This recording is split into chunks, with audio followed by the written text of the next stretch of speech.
I'm Karen Greer, anchor with WSB-TV in Atlanta. Welcome to the Atlanta Press Club Loudermilk Young Debate Series from the studios of Georgia Public Broadcasting. This is the general election debate among candidates for Congressional District 14. Now, 14 is located in northwest corner of the state. It includes Paulding County, parts of Cobb, and extends up to Dade and Catoosa counties. Let's meet the candidates for this debate. They are in alphabetical order. Marcus Flowers, a Democrat, is a veteran and has worked for the State Department and Department of Defense. Marjorie Taylor Greene, a Republican, is the incumbent Congresswoman from District 14. Now let's meet our panelists. John Druckenmiller is the publisher for Hometown Headlines, now part of the Times Journal Inc. media group based in Rome, Georgia. And Josh Rowe is an anchor with WTVC in Chattanooga. For complete rules on today's debate, please visit the Atlanta Press Club website, atlantapressclub.org/debates. To start the debate, each candidate will be asked one question by each panelist. Candidates have 60 seconds to answer each question. John Druckenmiller, you get the first question to Marcus Flowers. Thank you, Karen. First off, candidates, thank both of you for running. We know what a time to demand this is and what it means to your lives, so thank you for doing this. First question, I believe, goes to Mr. Flowers. Mr. Flowers, nearly 20 Republicans and 20 Democrats have run against Ms. Greene in the last two elections, 20 candidates total. Each one has had a strategy that has been, I am not MTG. In your race, in the last week alone, 37 emails have come to our Rome News Tribune server from your candidate, from your account, saying the same thing, I'm not MTG. What is your platform? Well, thank you for that question, John. First and foremost, I am running as Marcus Flowers, not Marjorie Taylor Greene. You know, I got into this campaign because of the events of January 6th and Congresswoman Greene's participation in that. You know, this is about so much more than just having a representative who doesn't represent our district, but it's about our democracy. And not running as MTG has never been my platform. Yes, people see that we have an outsized social media account, but that's not the secret sauce of this campaign. We've knocked over 70,000 doors in our district, had those real conversations with the people of Northwest Georgia, our local leaders, our mayors, our commissioners, our city council members, and yes, our law enforcement officials. And every one of them that I've talked to, almost to a person, has said Marjorie Taylor Greene is not who they want representing them. So yes, this campaign is about Marcus Flowers, not MTG. Thank you. Josh Rowe, it's your turn. I need a rebuttal to that. You cannot accuse me of insurrection. I was a victim of the January 6th riot just as much as any other member of Congress. That was the third day I had on the job. I had nothing to do with what happened there that day, and I will not have you accuse me of that. That is wrong of you to do. You're lying about me, and you will not defame my character in that manner. Did Joe Biden win the election, Congresswoman Greene? Joe Biden is the president of the United States, Absolutely, Marcus. but you pushed a big lie that said he did not win the election. There was election fraud. You drove those people to the Capitol on January 6th with your lie. We're going to move on. Josh Rowe, it's your turn to ask my the question husband has to Marjorie proof of it. Taylor Greene. We have FOIA evidence of proof of election fraud that came out. Excuse me. We're ready to move on to the next question for you. He's not going to accuse me of a crime. Would you like your question? Would you like your question? Yes, ma'am, I would. Thank you. All right, thank you. Liar, by the way. There's a crisis in your district tonight. I'm going to lay this out as quickly as I can here. The future of the DACA program is in jeopardy in the courts. You have a bill that would eliminate DACA. You said this on Twitter 10 days ago. A plan must be developed, and that's an accurate statement, right? I talked to one of the state reps there in Dalton this week, Republican. He tells me that if DACA goes away, 10% of the labor force in Dalton also would go away. A huge part of the economic engine in your district, right? You got people who live in every county in your district who work in Dalton, get a paycheck there, take that money back to those other counties, buy homes, pay taxes, goods and services. So, and I also asked, what happens if DACA goes away? What happens in Dalton? He said, devastated. So tonight, be clear with your district. What actually happens if DACA goes away, and then what is your plan? Well, Josh, first and foremost, I swore an oath to the Constitution, and I represent the citizens of the United States of America, not DACA recipients. And I also represent our district that believes in strong borders. We've had over 5 million people illegally invade the United States of America since Joe Biden became president. Fentanyl is now the #1 cause of death in young people from 18 to 45, and they are using Narcan every single day in Northwest Georgia, which, by the way, is not next to the border of Mexico. Because of this border crisis, it has caused a human security crisis like we've never seen before. Joe Biden and his administration is the greatest business partner to the Mexican cartels that we have ever seen in United States history. The only thing that I'm going to do to represent Northwest Georgia and Georgia's 14th district and the workers and the businesses there is to legislate and vote so that they have a strong economy, they have job opportunities that will not be stolen by people that are illegally invading our country to steal their jobs. I know the representative you're talking about is probably Casey Carpenter, who seems to be more interested in representing illegal aliens than the legal citizens of Northwest Georgia. Thank you. Your time is up. John, your question for Marjorie Taylor Greene. All right, Ms. Greene, since taking office on January 3rd, 2021, what is the one specific accomplishment solely on behalf of the 14th Congressional District that is most important to you? Well, I tell you what, it's been hard to pass any bills in a Democrat-controlled, Nancy Pelosi-controlled House of Representatives, a Senate that is controlled by one vote with Kamala Harris as the Democrat vice president, and a White House that is controlled by Democrats, Joe Biden. Now, what we've done to accomplish things for Northwest Georgia is I'm proud to be able to bring in money via grants to help our local sheriff's department and help local businesses there. We've also worked very hard with the flooding that happened over in Somerville. And so we've worked hand in hand with officials there and look forward to helping them more as damages and amounts of money come out. So I'm very excited to vote and to introduce bills that uphold the conservative traditional values of the people in my district, and I'll continue to do that. All right, Josh, you get the final question. Did you have a rebuttal? Yeah, I didn't hear an answer there. Ladies and gentlemen, Representative Greene said she's passed all these bills and brought money into our district. Well, you haven't. You know, no, I voted no to Joe Biden's radical Democrat bills, Marcus. Don't necessarily come from Congresswoman Greene. Hold on. People write grants for their organizations to get government money. That is competitive. No, you're if we had a congresswoman who was walking those grants through, perhaps.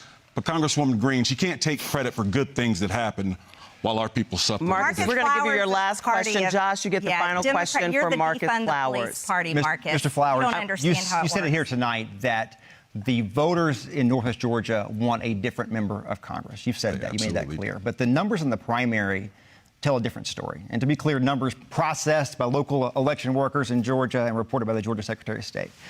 She received 30,000 more votes this primary than 2 years ago.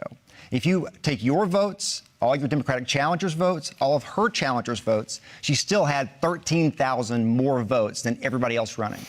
What evidence can you provide, other than anecdotal, that the voters in Northwest Georgia want a change? Josh, it's not an anecdote that not everyone votes in a primary in a midterm. That's not anecdotal. In the last election cycle, more than 75,000 people voted against Marjorie Taylor Greene.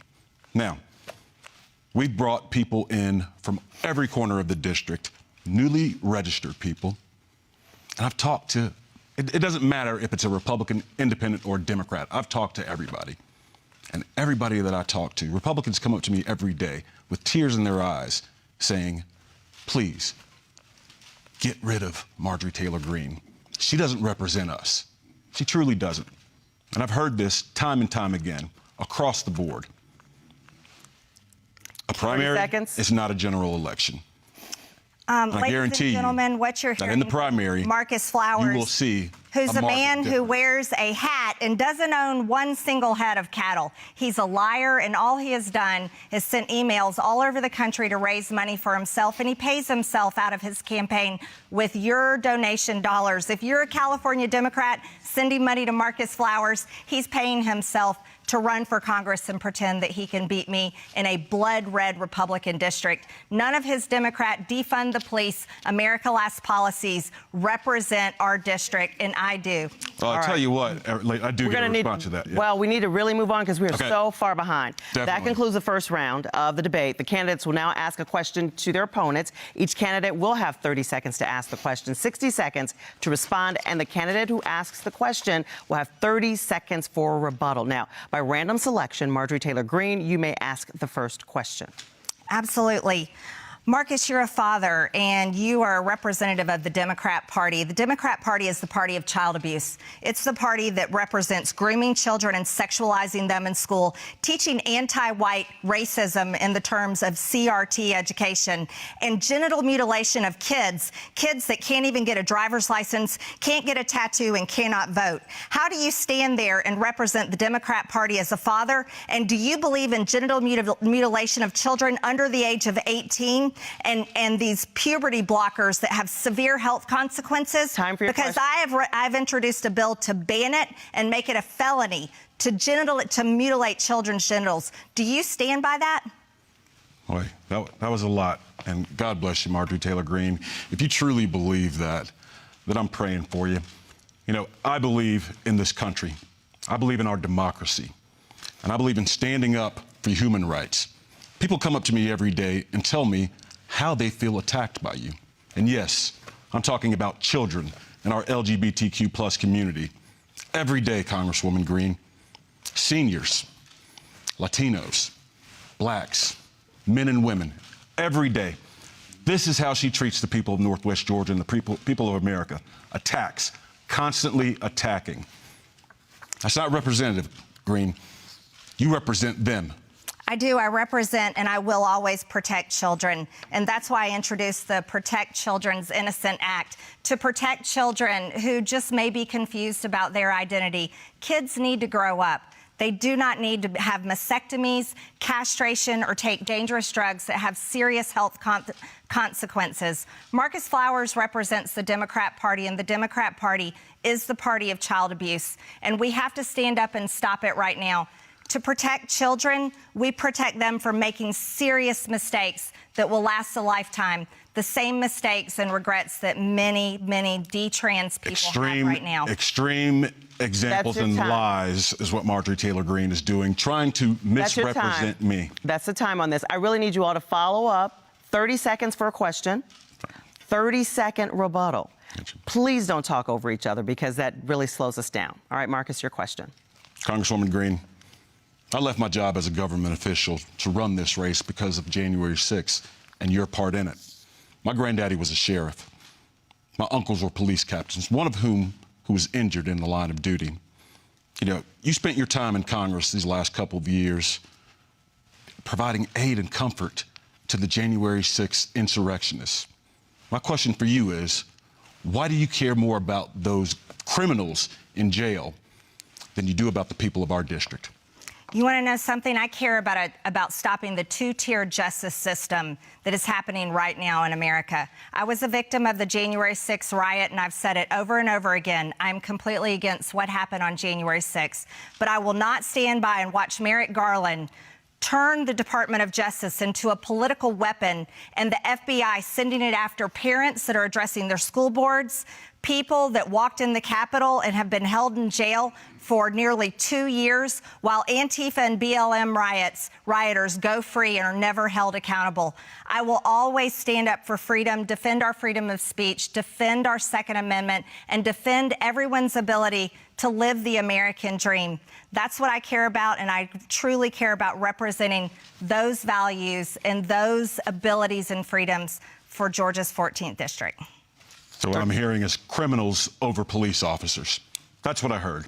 You're the party of defund the police, Marcus. Not you not defund the police. That's rich, Congresswoman Greene. Defund the FBI shirts and hats that you're selling, making money off of. Yes, the FBI that is targeting. We're going to cut their mics in just a minute because that concludes our second round. For those just joining us, this is the debate for the general election between candidates for Congressional District 14. We will now go back to our esteemed panel to ask questions to the candidate of their choice until we run out of time. As a point of moderator privilege, privilege, I may also ask a question of the candidates, and I'll determine when a rebuttal is appropriate. Josh Rowe, you'll get the first question in this round. All right, this is to Marjorie Taylor Greene there. You're well known for making controversial statements. Detail your process for vetting and fact-checking your statements that you make in public and post to social media. Can you tell me what's controversial about defending the freedom of speech, or what's controversial about defending our border, or saying we need to? Can you give me an example?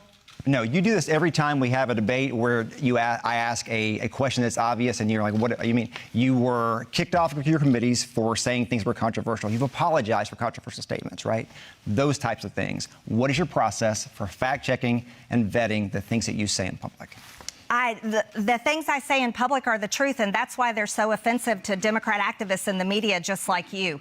And you're asking me a blanket question with no example. I stand by the things that I say. I stand by saying that we need to secure our border, that we need to protect all of our freedoms and our rights, that we need to stop the America Last Democrat communist policies that are destroying our country. I stand by the words that I say. They're just offensive to Washington, D.C. and the swamp creatures there, because the words that I speak are the same as Americans back home, the same as people in Georgia's 14th district. And the words that I speak are the truth. And you want to know something, Josh? Sometimes the truth hurts, and Washington deserves to hear it. We're over $31 trillion in debt.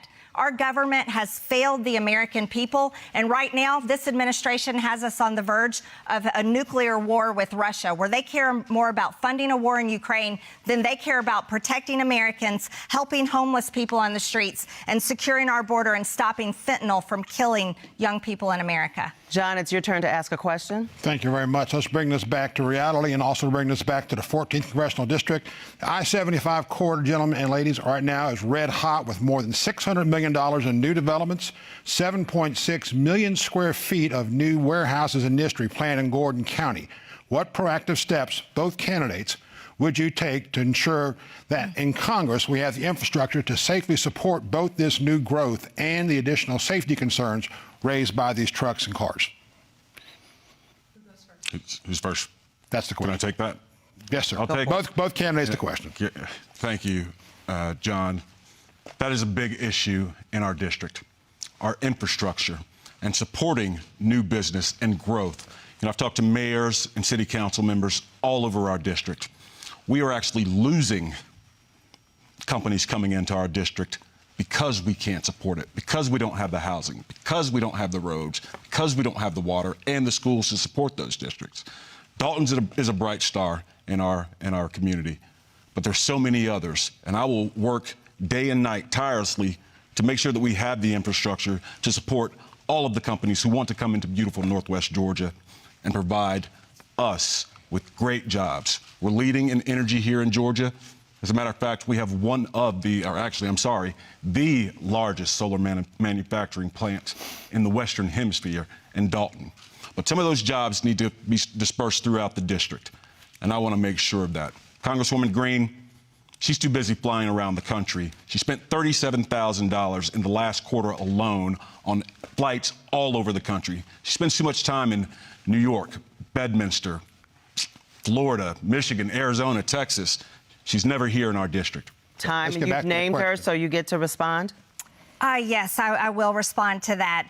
Marcus has never been a business owner and knows nothing about business. He's never signed the front of a paycheck, so it's hard for him to even comprehend how to do that. He supports the Democrat Party, the party of the Green New Deal, the party of destroying American energy independence, which is the #1 need for manufacturing companies in my district. And by the way, Calhoun is in Gordon County, not Dalton. That's Whitfield County. You don't know anything about our district. I do. I am going to work very hard to lower inflation and also open up many opportunities for businesses growing and developing in Northwest Georgia. And I'm so excited to be a part of that. Now, can I take my question? That's the time. Well, we're going on Josh. You can ask a question. Okay. This is for both of you. Let's start with Marcus Flowers. Our problems in this country are big. And way too often, our conversations around these problems are way too small. A lot of criticizing, a lot of finger-pointing in this conversation. What do you both offer that can help unify this country? Let's start with Marcus Flowers. Absolutely. Honor, decency, and integrity. 3 core values that Marjorie Taylor Greene does not have. We've heard a lot from her. And she's good. She is good at spouting off utter nonsense that has absolutely nothing to do with what's going on in our district. I guarantee you, Georgia, if you allow me to be your next congressman, I will work day and night for you. Constituent services, something that you're not getting right now. Our mayors, our city council members, they'll have a seat at the table in D.C. Their needs will be met. Right now, I can tell you, I've talked to a lot of them. They haven't heard from Marjorie Taylor Greene. May I have a rebuttal? Yes, you may. And then your question, and I will let you go back to answer the infrastructure question as well. Thank you. Thank you very much. You have no right to attack the hardworking people in my constituent services. They do a phenomenal job, and you know nothing about their hard work because they have served the constituents in Northwest Georgia over and over. So I will not have you attack them. They love their jobs. They love serving and helping people, and that is wrong, and you owe them an apology. You owe them an apology, my constituent services. Why don't you list your offices on your website? This is my rebuttal. Karen? I'm looking for time for the rebuttal. Thank you. Thank you. So that's my rebuttal. Do not attack the people that work in our office. And go on with you can answer the question. Thank you very much. As a member of Congress that is very much looking forward to Republicans taking back the House in January, I'm excited to talk about the commitment to America. The commitment to America is going to provide an economy that is strong. We are going to provide a nation that is safe. We are going to provide a future that is free, and we are very excited to hold government accountable. That means on oversight and through investigations, and I am very much looking forward to being a part of that and taking my place on committees. I will work very hard to do two things. Number one, investigate wrongdoing and hold them accountable. Number two, work hard within my conference and within all of Congress to legislate and produce bills that do these great things for a Republican commitment to America. Can you give me a quick answer for the infrastructure question? Infrastructure question. Yes, I'm in the construction company. So infrastructure is something I understand, and being a business owner for over 20 years, that's something I know how to do. What we're going to do for infrastructure is make sure America is energy independent, support fossil fuels, stop funding failing green energies. Wind only supplies 9% of electricity, and then solar is less than 3%, but fossil fuels are over 60%, and nuclear is nearly 20%. It's extremely important. What we also have to do is we have to fund actual infrastructure. Biden's infrastructure bill was actually about the Green New Deal and not about roads and bridges.